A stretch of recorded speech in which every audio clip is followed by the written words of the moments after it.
Fala aí, rapaziada, tudo bem com vocês? Estamos aqui na nossa primeira aula de geografia, onde vamos falar sobre os conceitos geográficos. Para vocês entenderem sobre conceitos geográficos, primeiro vocês têm que entenderem a relação entre o físico e o social. Essa relação é o que chamamos de espaço geográfico. Do que consiste? Vamos lá primeiro explicar o que é o físico. Bom, o físico, pessoal, é tudo que o homem não constrói. Como assim, Pedro? Tudo que o homem não constrói.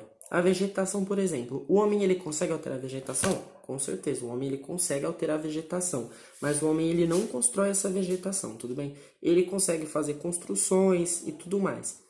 Tudo isso que o homem ele tem participação, a gente já chama de social, que é o quê? São as cidades, as indústrias, são coisas que o homem ele faz a participação. Então isso a gente chama de social, que é diferente do físico, como por exemplo o clima.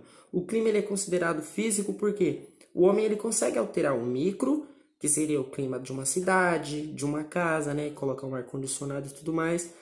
E ele também consegue alterar o macroclima, como? Emitindo mais gases estufa, aumentando lá o efeito estufa e elevando a temperatura média do planeta. O homem consegue alterar o clima, mas ele não constrói clima, então isso é chamado de físico. Já quando ele constrói uma cidade, faz indústrias, faz toda essa participação social, nós chamamos de social. Essa relação entre o físico e o social é o que nós chamamos de espaço geográfico. O espaço geográfico ele é subdividido em 4 partes. É como se ele fosse um chocolate com 4 partes. Ele vai ser dividido então em paisagem, território, região e lugar. Vamos falar primeiro sobre a paisagem. A paisagem, pessoal, é tudo que a gente consegue ver. Basicamente, a paisagem é isso. Tudo que você consegue ver é uma paisagem. Essa paisagem ela pode ser natural, como, sei lá, uma praia sem nenhuma modificação humana, muito difícil, né? Mas pense em uma vegetação toda bonitinha, sem interferência humana. Ou ela também pode ser construída, que seria o quê? Seria uma cidade. Quando você olha para aquele monte de arranha-céu, você abre assim a janela da sua casa, tá lá um monte de casas, essas coisas do tipo, também é considerado uma paisagem. Só que nesse caso foi uma paisagem construída com ação humana. Aí entra a parte social. Região. Região, ela foi feita basicamente para administrar o espaço geográfico.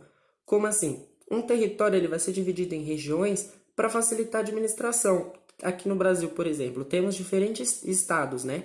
Eles vão ser divididos entre norte, nordeste, sul, sudeste, para essa administração ficar melhor, porque nosso território ele é muito grande. Então, quanto maior for o território, geralmente ela vai ter mais regiões dentro desses estados para facilitar a administração. Território. Território ele é sinônimo de poder. Por quê, Pedro? Porque o território é o que os estados, né, os países, eles usam para executar o seu poder com base em leis e uso militar. Por exemplo, toda a Europa, se você pegar o mapa europeu, ele foi dividido em diversas e diversas vezes por guerras e por questões diplomáticas, que é o que geralmente faz um território ser mudado. Então, um país ele vai conseguir agir sobre aquele território com o uso de uma legislação, de uma constituição feita por eles e também com o uso militar, que aí ele vai proteger, né, vai fazer fronteiras naquele território para ninguém invadir, porque pô, ele não vai querer que ninguém chegue no seu território. Como muitos casos já houve aí daquela divisão que teve na África, que vários países pegaram parte da África, porque a África ela não tinha todo esse poder militar para poder defender o seu território. Então, outros países com território e uso militar conseguiram invadir e tirar proveito disso. Lugar. Lugar, o conceito de lugar é um pouco difícil de ser entendido, mas vamos pensar assim na nossa casa. A nossa casa ela é considerada um lugar por quê? Porque lugar é tudo aquilo que eu tenho uso afetivo. Sua casa. Sua casa você tem afetividade, você se sente acolhido. Por mais que você viaje para um lugar bacana, você sempre vai falar, pô, saudade da minha casa. Porque você tem uma afetividade com aquilo. Então, um hotel que você está viajando não é considerado um lugar, mas sua casa sim. Lugar é tudo aquilo que você sente afetividade. O não lugar é diferente. O não lugar ele te incentiva, de certa forma, a pensar que ele é um lugar. Nossa, Pedro, eu não entendi. Pensa num shopping. Um shopping ele sempre vai ter lugar para você sentar, para você comer, para você fazer compras. Ele te acolhe de um jeito que você, pô, curte estar lá.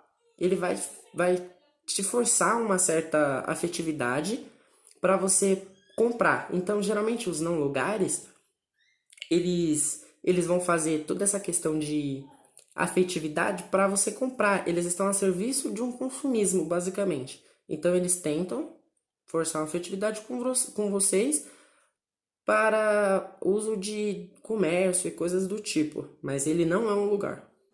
Rapaziada, para ela não ficar tão curta, a gente já emenda já o assunto nação e território. Como a gente viu agorinha, o espaço geográfico ele é dividido entre paisagem, território, região e lugar. Como a gente viu, o território ele é uma apropriação. Ele pode estar sempre mudando, né? Eu posso me apropriar do território de outra pessoa se ela não tiver ali um grupo militar, ou até mesmo tendo esse grupo militar, a gente pode entrar em confronto ou em acordos para mudar isso. O território, ele é uma conotação política e geopolítica, entendida como uma área concreta. Ele tem fronteiras, né, para determinar esse território dele. Essas fronteiras, elas servem para demarcar o território, mas elas podem ser mudadas conforme o tempo. Elas não vão ficar ali fixas para sempre. O Brasil mesmo ele já teve diversos tamanhos por causa de acordos e por causa de algumas guerras. Então isso vai fazendo o seu território mudar. Seu território tá ali parado. Chega uma pessoa e, pô, vou te invadir por isso, isso, isso. Vocês entram em um acordo e a pessoa acaba... A pessoa não, no caso o país ele acaba ficando com uma parte do seu território. Para quê? Para evitar uma guerra um pouco maior por causa de alguns interesses geopolíticos. Mas vocês também podem entrar em confronto e você pode pegar uma parte desse país, desse território. Da mesma forma que o outro país pode pegar o seu território também. Então não é algo fixo o território. Ele tem fronteiras que podem ser demarcadas conforme ações que você tome ou que outro país tome. Esse território é onde grupos humanos eles vivem e produzem. Bom, para um território ele ser vigente, você tem que ter uma proteção, né? Você tem que ter uma segurança, um grupo militar, porque senão outro país, como eu havia explicado anteriormente, pode pegar posse do seu território. Aí você vai acabar perdendo e as suas fronteiras vão ser remarcadas e tudo mais. Outra coisa que vocês precisam entender é a questão estado para estado e país para país. De estado para estado vai haver um limite, né? Um limite fronteiriço ali. Já de um país para país vai ter uma fronteira.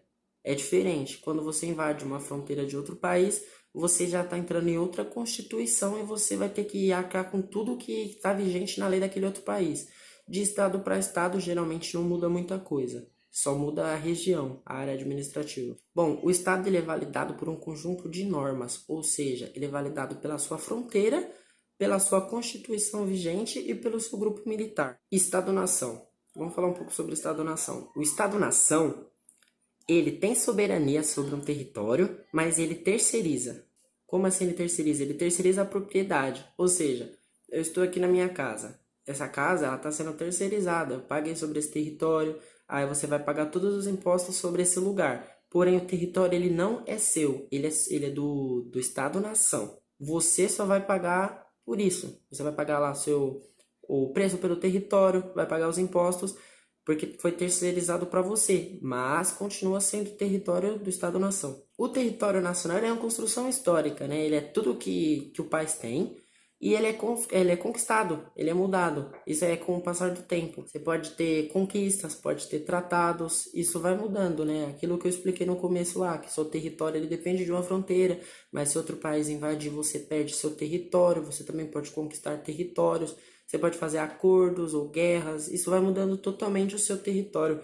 Então, o território nacional, ele é uma construção histórica. É isso, pessoal, esses foram os dois primeiros assuntos abordados aqui em geografia. Então, até o próximo vídeo. Valeu!